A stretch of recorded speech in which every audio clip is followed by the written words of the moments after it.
नमस्कार, मैं श्रुति सिंह। स्वागत है आप सभी का इनसाइड झारखंड न्यूज के इस बुलेटिन में। चले जानते हैं आज की खबरों के बारे में और खबरों की शुरुआत करते हैं राजधानी रांची से। रांची मौसम विज्ञान केंद्र के अनुसार आने वाले दिनों में हीट वेव की स्थिति बनी रहेगी। मौसम शुष्क और ड्राई रहेगा। अधिकतम तापमान में 2 से 3 डिग्री की बढ़ोतरी हो सकती है। वैसे गर्मी का प्रकोप लगातार बढ़ता जा रहा है, जिससे लोगों को खासी परेशानी का सामना करना पड़ रहा है। रांची मौसम विज्ञान केंद्र के मौसम वैज्ञानिक ने बताया कि 26 एवं 27 अप्रैल को संथाल, कोल्हान, धनबाद, बोकारो, रामगढ़ जैसे जिलों में हीट वेव की स्थिति देखने को मिलेगी। वहीं 27 एवं 28 अप्रैल को पलामू के संभाग में पारा बढ़ता दिखेगा और हीट वेव जैसी स्थिति देखने को मिलेगी। रांची, लोहरदगा, रामगढ़ में 28 अप्रैल को हीट वेव देखने को मिलेगा। इस प्रकार से धीरे धीरे हीट वेव की स्थिति झारखंड में बढ़ेगी। कोल्हान, संथाल से होता हुआ पलामू प्रमंडल के साथ साथ दक्षिणी छोटा नागपुर के क्षेत्र में 28-29 अप्रैल को हीट वेव की स्थिति बनेगी। हीट वेव को देखते हुए रांची मौसम विज्ञान केंद्र के लोगों से अपील की है कि एहतियात बरतें। जब तक जरूरी ना हो बाहर ना निकले। यदि बाहर निकले तो टोपी, छाता का इस्तेमाल करें। ज्यादा परिश्रमिक वाला कार्य इस धूप में ना करें। मौसम तो आने वाले दिनों में अभी अगले 5-7 दिनों में झारखंड में मौसम शुष्क और ड्राई ही रहेगा और अगले 2 से 3 दिनों में जो अधिकतम तापमान है उसमें 2 से 3 डिग्री की बढ़ोतरी आपको देखने को मिलेगी। अब बात करते हैं चेतावनी की, तो झारखंड में अभी आने वाले 5 दिन कुछ जगह पे आपको हीट वेव जैसी स्थिति बनते हुए दिखेगी। इसके लेके लोगों से अपील है कि एहतियात बरतें और सावधानी से रहें और अपने आप को हाइड्रेटेड रखें। जब तक बहुत ज़रूरी ना हो 11 से 3 बाहर निकलने से बचें। बाहर निकल रहे हैं तो सतर्कता के साथ निकलें। टोपी, छाता ये सब लेके निकल सकते हैं और सबसे ज़रूरी अपने आप को हाइड्रेटेड रखना बहुत ज़रूरी है। और कोई भी ज़्यादा पारिश्रमिक वाला काम, ज़्यादा थकान वाला काम इस धूप में ना करें। बच्चे और बुजुर्गों का खास ख्याल रखने की जरूरत है। और राज्य में हो रहे पहले चरण के 4 लोकसभा सीटों के लिए नामांकन के आखिरी दिन तक गुरुवार को कुल 65 उम्मीदवारों ने नामांकन का पर्चा दाखिल किया। अपर मुख्य निर्वाचन पदाधिकारी डॉक्टर नेहा अरोड़ा ने रांची में आयोजित संवाददाता सम्मेलन में इस संबंध में जानकारी दी। उन्होंने बताया कि नामांकन के आखिरी दिन सिंहभूम लोकसभा सीट के लिए 8 उम्मीदवार, खूंटी लोकसभा सीट के लिए 7 उम्मीदवार, लोहरदगा सीट के लिए 7 और पलामू लोकसभा सीट के लिए 3 उम्मीदवारों ने अपना नामांकन का पर्चा दाखिल किया। बताया कि वोटर्स ऑन इलेक्शन ड्यूटी के तहत पोस्टल बैलेट के लिए आज तक राज्य भर में 1,75,933 एप्लीकेशन आए हैं, जबकि एब्सेंटी वोटर्स के तहत पोस्टल बैलेट के लिए कुल 8,560 आवेदन पत्र जमा हुए हैं। सिंहभूम में आज के दिन 8 कैंडिडेट्स ने नामांकन किया, तो कुल वहाँ 21 कैंडिडेट हो जाते हैं। इसी तरह से खूंटी में 7 लोगों ने आज नामांकन दायर किया है, कुल वहाँ अभ्यर्थी की संख्या 16 हो जाती है। लोहरदगा में आज के दिन 7 लोगों ने अपना नामांकन पत्र दाखिल किया है, तो कुल अभ्यर्थी की संख्या 17। इसी तरह पलामू में आज के दिन 3 लोगों ने अपना नामांकन पत्र दायर किया है, तो कुल अभ्यर्थी की संख्या 11 हो जाती है। तो टोटल फेज़ 4 के लिए as of now received nomination forms 144 है और अगेंस्ट अभ्यर्थी 65 है अक्रॉस ऑल द 4 पीसी। इधर सरायकेला जिले के चांडल थाना क्षेत्र अंतर्गत हुमिद गांव में एक कलयुगी बेटे ने शराब के नशे में अपने पिता को ही मौत के घाट उतार दिया। घटना के बाद चांडल पुलिस ने हत्या के आरोपी बेटे को गिरफ्तार कर लिया है। प्राप्त जानकारी के अनुसार चांडल थाना क्षेत्र अंतर्गत हुमिद गांव में बिहार स्पॉन्ज आयरन कंपनी में रिटायर्ड महेश राम लोहार की हत्या उसके बेटे बाबूलाल लोहार ने लोहे के रॉड से सर पर हमला कर दिया। बताया जाता है हत्या का आरोपी बेटा मानसिक रूप से बीमार होने के साथ ही शराब का आदी था। गुरुवार को वो शराब के नशे में धुत अपने घर पहुंचा तो उसका अपने पिता से विवाद हो गया। इसके बाद उसने लोहे के रॉड से पिता के सर पर प्रहार कर दिया, जिससे पिता की मौके पर ही मौत हो गई। घटना के बाद मामले की जानकारी चांडल पुलिस को हुई। पुलिस ने फौरन कार्रवाई करते हुए हत्यारे बेटे को गिरफ्तार कर लिया है। चांडल थाना प्रभारी वरुण कुमार बताते हैं कि आरोपी बेटे को गिरफ्तार कर लिया गया है। मामला दर्ज कर आगे की कार्रवाई की जा रही है। पुलिस ने शव को कब्जे में लेकर पोस्टमार्टम के लिए भेज दिया है। उम्मीद में आज महेश लोहार उनका नाम है, जो बिहार स्पंज में सर्विस करते थे और उनका छोटा लड़का लाल बाबू लोहार है। उनको शराब में नशाधुत होके और उनका पापा को छोटा मोटा रड से मार के थोड़ा उनको मैंने एक ही बार में मैंने डेट कर दिया है। तो थोड़ा मेंटल था मैंने दारू शराब का। उनका लड़का कोई 20-22 साल होगा। हम उनका घरे के हैं मैंने नहीं है। उनका दिमाग ही मेंटल था कि मैंने शराब पीना है, डेली झगड़ा झंझट मैंने करते रहना है। नेशनल टेस्टिंग एजेंसी ने बुधवार की देर रात जेईई मेंस 2024 सेशन 2 का रिजल्ट जारी कर दिया। देश भर से 56 अभ्यर्थियों ने 100 एनटीए स्कोर प्राप्त किया है। इस सूची में रांची की मोराबादी निवासी छात्र प्रियांश प्रांजल भी शामिल है। इस उपलब्धि के साथ प्रियांश झारखंड टॉपर बने हैं। इस साल जेईई मेंस की परीक्षा 2 सेशन में आयोजित की गई थी। दूसरे सेशन की परीक्षा में देश भर से 10 लाख से भी ज्यादा अभ्यर्थी परीक्षा में शामिल हुए थे। रांची से लगभग 10,000 अभ्यर्थियों ने परीक्षा दी थी। देश भर में 100 स्कोर हासिल करने वाले उम्मीदवारों में से 15 तेलंगाना से, आंध्र प्रदेश और महाराष्ट्र से 7 और दिल्ली से 6 छात्र शामिल हैं। जेईई मेंस में स्टेट टॉपर बने प्रियांश प्रांजल ने पहले सेशन की परीक्षा में 99.88% स्कोर किया था। राजधानी रांची के मोराबादी इलाके के रहने वाले प्रियांश प्रांजल ने बताया कि पहले सेशन की परीक्षा के बाद वे एडवांस की तैयारी में लग गए थे। उन्होंने बताया कि परीक्षा की तैयारी के दौरान उन्हें आत्मविश्वास मिलने लगा तो उन्होंने दूसरे सेशन की परीक्षा में बैठने का भी निर्णय लिया। प्रियांश प्रांजल की 10वीं तक की पढ़ाई सेंट थॉमस स्कूल में हुई है, जबकि 12वीं की पढ़ाई उन्होंने जेवीएम श्यामली से पूरी की है। प्रियांश के पिता अनूप कुमार सिंह सिविल कोर्ट में कार्यरत हैं। अस्मिता सुप्रीति गृहिणी हैं। तो हम थोड़े फ्लूइड थे अपना पढ़ाई में, उतना कोई स्ट्रिक्ट रूटीन नहीं था, लेकिन आवर्स था कि हमको 10 से 12 घंटा लगभग आसपास पढ़ना है। कोई दिन कम हो जाता था, कोई दिन हल्का ज़्यादा हो जाता था, लेकिन कंसिस्टेंटली हम 2 साल तक क्वेश्चन बनाते रहे। और आपने झारखंड टॉप किया है, इसका श्रेय किनको देना चाहते हैं? मम्मी पापा का कैसा सपोर्ट था, टीचर्स का कैसा सपोर्ट था, क्या कहेंगे? हम अपने पूरे फैमिली को, मेरा पूरा फैमिली बहुत सपोर्टिव था, मम्मा, डैडी, भैया, और यहाँ चैम्पियन के टीचर्स भी बहुत सपोर्टिव थे। मेरे को कोई डाउट होता था, कोई दिक्कत आती थी, कोई और भी दिक्कत है, वो सब हम सब आराम से पूछ लेते थे और हम लोग क्वेरीज भी ठीक करते थे। और स्कूल टीचर भी मेरे को बहुत सपोर्टिव मिले थे। अपना रैंक बताइए एक बार, रैंक क्या है आपका? मेरा रैंक है AIR 30 जेईई मेंस 2024। इस तरह का मेहनती था और एक टारगेट बना करके पढ़ाई करते थे, कुछ अच्छा करेगा सामने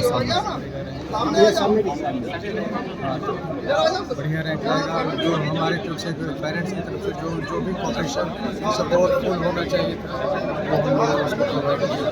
और झारखंड हाई कोर्ट से कांग्रेस नेता राहुल गांधी को राहत मिली है। जस्टिस राजेश कुमार की अदालत ने अमित शाह पर टिप्पणी करने के मामले में राहुल गांधी के खिलाफ निचली अदालत की कार्रवाई पर रोक लगा दी है। इस मामले में अदालत ने सूचक से जवाब मांगा है। अगली सुनवाई 13 जून को होगी। बता दें कि अमित शाह पर टिप्पणी करने के मामले में राहुल गांधी के खिलाफ प्रताप कुमार ने चाईबासा कोर्ट में शिकायत दर्ज कराया था। इस मामले में निचली अदालत ने गैर जमानती वारंट जारी किया था। इसको राहुल गांधी ने हाई कोर्ट में चुनौती दी है। ये मामला साल 2018 का है। उस दौरान नई दिल्ली में हुए कांग्रेस के अधिवेशन में राहुल गांधी ने कहा था कि भाजपा में कोई भी हत्यारा राष्ट्रीय अध्यक्ष बन सकता है। उस वक्त भाजपा के राष्ट्रीय अध्यक्ष के पद पर वर्तमान गृह मंत्री अमित शाह थे। राहुल गांधी की इस बयानबाजी के खिलाफ भाजपा युवा मोर्चा के प्रदेश उपाध्यक्ष प्रताप कटियार ने चाईबासा के CGM कोर्ट में केस दर्ज कराया था। कांग्रेस के पूर्व अध्यक्ष एवं राष्ट्रीय नेता राहुल गांधी के द्वारा भारतीय जनता पार्टी के नेता एवं मंत्री अमित शाह पर किए गए टिप्पणी को लेकर चाईबासा के MP MLA अदालत में शिकायतवाद दर्ज कराया गया था। उस मामले को चुनौती देते हुए झारखंड उच्च न्यायालय के समक्ष राहुल गांधी के द्वारा याचिका दायर की गई थी। उस मामले पर सुनवाई करते हुए माननीय झारखंड उच्च न्यायालय ने राहुल गांधी को तत्काल प्रभाव से राहत देते हुए निचली अदालतों की कार्रवाई पर रोक लगा दी है और शिकायतकर्ता को नोटिस जारी करते हुए 2 सप्ताह के भीतर जवाब दाखिल करने का निर्देश दिया है। और इधर भाजपा सिंहभूम प्रत्याशी गीता कोड़ा ने चक्रधरपुर नगर क्षेत्र में जनसंपर्क अभियान चलाया और जनता से अपने पक्ष में मतदान करने की अपील की।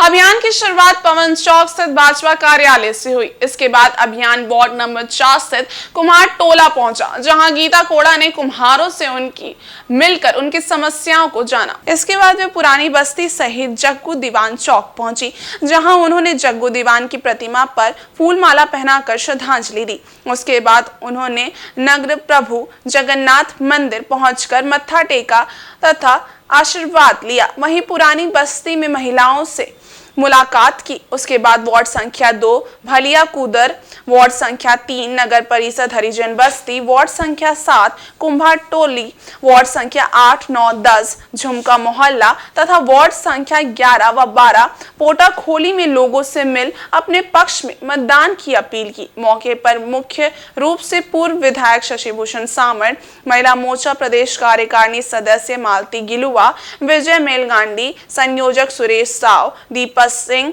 शेष नारायण लाल, विमला देवी समेत काफी संख्या में भाजपा कार्यकर्ता मौजूद थे।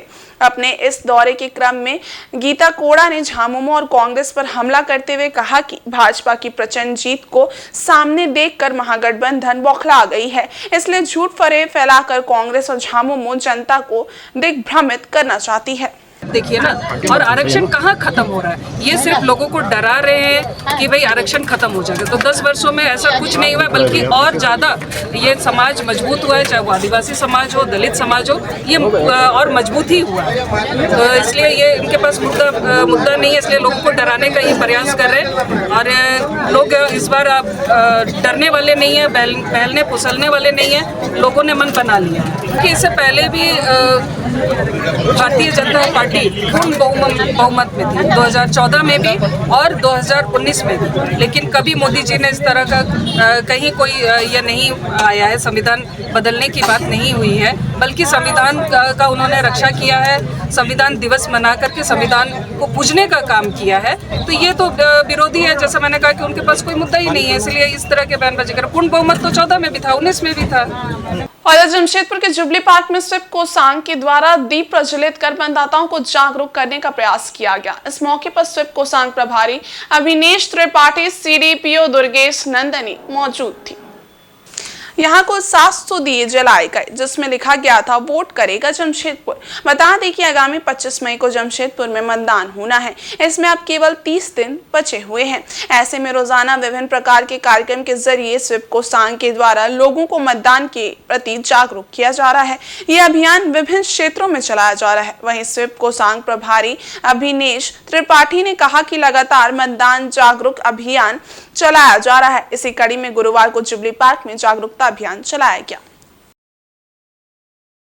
पदाधिकारी सर और स्वीप कोषांग के वरीय पदाधिकारी के निर्देशानुसार आज 700 लगभग दिए जलाए गए, जिसके माध्यम से सभी जुबली पार्क में आए हुए जितने भी यहाँ पे लोग रहते हैं, सामने घूमने वाले, उनको उत्साहित किया गया कि वो 25 मई को वोट देने जाएं। और इसमें लिखा गया है कि 30 दिन बचे हुए हैं अब बस आपके पास। तो हर दिन लोगों को हम हर एक अलग अलग तरीक़ों से मोटिवेट कर रहे हैं, उसमें ये भी एक पार्ट है। इसी का हम लोग आज कोशिश कर रहे हैं। लगभग 700 दिए जलाए गए हैं और उम्मीद है कि इस बार हमारे ज़िले का वोटिंग परसेंटेज बहुत अच्छा है। इंडिया गठबंधन ने काफी अटकलों के बाद बहरागोड़ा विधानसभा के विधायक समीर मोहंती को जमशेदपुर लोकसभा संसदीय सीट के लिए प्रत्याशी बनाया है। नाम की घोषणा के बाद समीर मोहंती जमशेदपुर पहुंचे और जहां पार्टी के कार्यकर्ताओं ने उनका स्वागत किया। उन्होंने कहा कि पार्टी ने एक साधारण परिवार के बेटे पर भरोसा किया है, पार्टी की उम्मीदों पर खड़ा उतरने का काम करेंगे। राज्य में जेएमएम की सरकार है और जमशेदपुर लोकसभा के सभी 6 विधानसभा से इंडिया गठबंधन के विधायक हैं, इसलिए उनकी जीत सुनिश्चित है। लोकसभा चुनाव के लिए टिकट मिलने के बाद समीर मोहंती ने जमशेदपुर में मीडिया से बातचीत के दौरान पार्टी के आला कमान का आभार व्यक्त किया। साथ ही कहा कि जनता केंद्र सरकार की दमनकारी नीतियों के खिलाफ इस बार इंडिया गठबंधन का साथ देगी और भाजपा को सत्ता से बाहर फेंकने का काम करेगी। उन्होंने कहा कि झामुमो झारखंड की माटी की पार्टी है और माटी की रक्षा करना हमारा कर्तव्य है। कि एक साधारण परिवार का, गरीब परिवार का लड़का को पार्टी आज केंद्रित किया है। रूप से पार्टी हम पर बहुत विश्वास किया है, बहुत उम्मीद किया है, और जितना उम्मीद और विश्वास किया है हम खरा उतरेंगे उस पर। और अगर बात करेंगे तो ये हम सबसे पहले मेरा वर्तमान मुख्यमंत्री चंपाई सोरेन जी को, माननीय चंपाई सोरेन जी को बहुत बहुत धन्यवाद देंगे। माननीय पूर्व मुख्यमंत्री हेमंत सोरेन जी को बहुत बहुत धन्यवाद देंगे। गुरु जी को धन्यवाद देंगे। कल्पना सोरेन को बहुत धन्यवाद देंगे कि उन्होंने बहुत बड़ा विश्वास करके इतने जद्दोजहद के बाद पार्टी ने हमको उम्मीदवार बनाया है। बहुत गर्व का विषय है। और हम कभी सपना में भी नहीं सोचे थे कि हमारा जैसे एक साधारण परिवार का, गरीब परिवार का बेटा को पार्टी इतना बड़ा जगह का एक जिम्मेदारी देके दिल्ली भेजने का प्रयास करेगा। और क्षेत्र का जहां तक बात का, गांव का गरीब गुरबा, किसान, मजदूर, दलित, पीड़ित, शोषित, अवहेलित, उपेक्षित, लांछित, वंचित, ये सारे लोग का जो हम 2 दिन में आकलन किए, सारे लोग का अपार समर्थन हमको मिलेगा। सारे लोग का एक बड़ा विश्वास हमारे ऊपर है, हमारे लड़ाई पर लोगों का विश्वास है, हमारी ईमानदारी पर लोगों का विश्वास है। और निश्चित रूप से ये कभी कभी होता है ना कि बोलता है कि सूर्य ग्रहण हुआ, बोले 20 साल बाद यह संजोग हुआ, ऐसा नहीं हुआ था। हमको लगता है कि झारखंड मुक्ति मोर्चा जन्म के बाद ये एक संजोग हुआ जो कभी नहीं था। इसका पहले हम लोग कई बार संसद या सीट को जीतने का काम किए हैं, लेकिन आज ये सौभाग्य है कि सरकार हमारा है, सौभाग्य है कि हमारा सरकार का 5-5 विधायक है, सौभाग्य यह है कि इसी जिला से हमारे एक मंत्री है और इसी जिला से हमारे वर्तमान मुख्यमंत्री माननीय चंपाई सोरेन जी है। सौभाग्य कि हमारे सरकार का बेहतर काम है और माननीय हेमंत सोरेन को जो इस तरह का प्रताड़ना करके, तानाशाही करके जेल भेजने का काम किया, तो जनता का आक्रोश भी है। हमें पूर्ण विश्वास है कि लोगों का पूर्ण समर्थन हम पर होगा और हम लोग निश्चित रूप से विजय प्राप्त करके दिल्ली का दरबार तक पहुंचने का। और पूर्वी सिंहभूम जिले के पोटका से टांगराइन स्कूल में अभिभावकों की विशेष बैठक का आयोजन हुआ। इसमें 100% मतदान करने का संकल्प ग्रामीणों ने लिया। इस दौरान रंगारंग कार्यक्रम के साथ 8वीं कक्षा के विद्यार्थियों को विदाई दी गई। बैठक में आगामी 25 मई को होने वाले आम चुनाव में लोगों ने 100% मतदान करने का संकल्प लिया। विद्यालय में अभिभावकों की बैठक के साथ साथ विद्यालय प्रबंधन समिति की भी बैठक हुई, जिसमें प्रधानाध्यापक अरविंद तिवारी ने शिक्षा की गुणवत्ता के लिए शिक्षा विभाग की ओर से चलाए जा रहे प्रोजेक्ट इम्पैक्ट, रेल प्रोजेक्ट प्रयास, बाल संसद आदि के कार्यों की जानकारी दी। बैठक को विद्यालय प्रबंधन समिति के अध्यक्ष मंगला मांझी, समाज सेवी उज्जवल मंडल, उपाध्यक्ष लक्ष्मी पात्रो आदि ने संबोधित किया। इस अवसर पर कक्षा 8 के विद्यार्थियों के लिए विदाई समारोह का आयोजन किया गया। रंगारंग कार्यक्रम पर बच्चे जमकर थिरके। पूरे कार्यक्रम का संचालन 7वीं कक्षा की छात्र संजना पात्रो ने किया। पूर्वी सिंहभूम जिले के डुमरिया प्रखंड स्थित रांगामाटिया गांव में घर घर जल पहुंचाने के उद्देश्य से बन रहा जल मीनार आज भी अधूरा पड़ा हुआ है। इसकी शिकायत भारतीय मजदूर संघ के कोल्हान प्रमंडल सहायक मंत्री वीर बहादुर सिंह ने ग्रामीणों के साथ मिलकर डुमरिया वीडियो नीलेश कुमार से की है। डुमरिया प्रखंड के रांगामाटिया गांव में पेयजल एवं स्वच्छता विभाग के द्वारा मुख्यमंत्री जल नल योजना के तहत स्वच्छ पेयजल ग्रामीणों को उपलब्ध कराए जाने को लेकर जल मीनार का निर्माण कराया जा रहा है, लेकिन ये जल मीनार अभी भी अधूरा पड़ा हुआ है। इसके कारण ग्रामीणों को भीषण गर्मी में पानी नहीं मिल पा रहा है। गुरुवार को इसकी शिकायत ग्रामीणों ने डुमरिया बीडीओ से की। ग्रामीणों का आरोप है कि ठेकेदार ने कार्यस्थल पर सूचना पट नहीं लगाया है। ठेकेदार व विभाग द्वारा मनमानी की जा रही है। ग्रामीणों ने बीडीओ से मांग की है कि इस विषय को गंभीरता से लेते हुए इस पर आवश्यक कार्रवाई की जाए ताकि ग्रामीणों को योजना का लाभ मिल सके। इधर जमशेदपुर के कदमा थाना अंतर्गत गणेश पूजा मैदान के समीप टाटा स्टील के कर्मचारी मनीष दास ने अपने मकान में फांसी लगाकर आत्महत्या कर ली। घटना के वक्त वो घर पर अकेला था। परिवार के सभी सदस्य शादी समारोह में शामिल होने के लिए शहर से बाहर गए हुए थे। पड़ोसियों की सूचना पर घटनास्थल पर पहुंची पुलिस मामले की जांच कर रही है। वहीं पुलिस ने मनीष दास के परिजनों को घटना की सूचना दे दी है। परिजनों के आने के बाद ही आगे की कार्रवाई की जाएगी। फिलहाल मनीष ने आत्महत्या क्यों की इसका खुलासा नहीं हो सका है। पुलिस उसके मोबाइल और कॉल डिटेल्स को खंगाल रही है ताकि और अत्यधिक जानकारी मिल सके। वो क्या जाने, सुबह में देख रहे तो दरवाजा खोल रहे तो खुल ही नहीं रहा। तब जाकर के फिर हम बड़ा बाबू को बोले, अगल बगल वाला को बोले तो सब जीता। तो बड़ा बाबू भी आया। आने के बाद में जो दरवाजा में लात मारा, देखा तो बोला पूरा बंद। तो फिर वही खबर उबर किया, बड़े बाबू खबर की। हाँ, क्या देखा? वो तो लड़का हुआ, सब प्रशासन सब पूरा देखा। और इस बुलेटिन में बस इतना ही। ब्रेक के इस बार कुछ और खास खबरें, तब तक के लिए देखते रहे इनसाइड झारखंड न्यूज। धन्यवाद।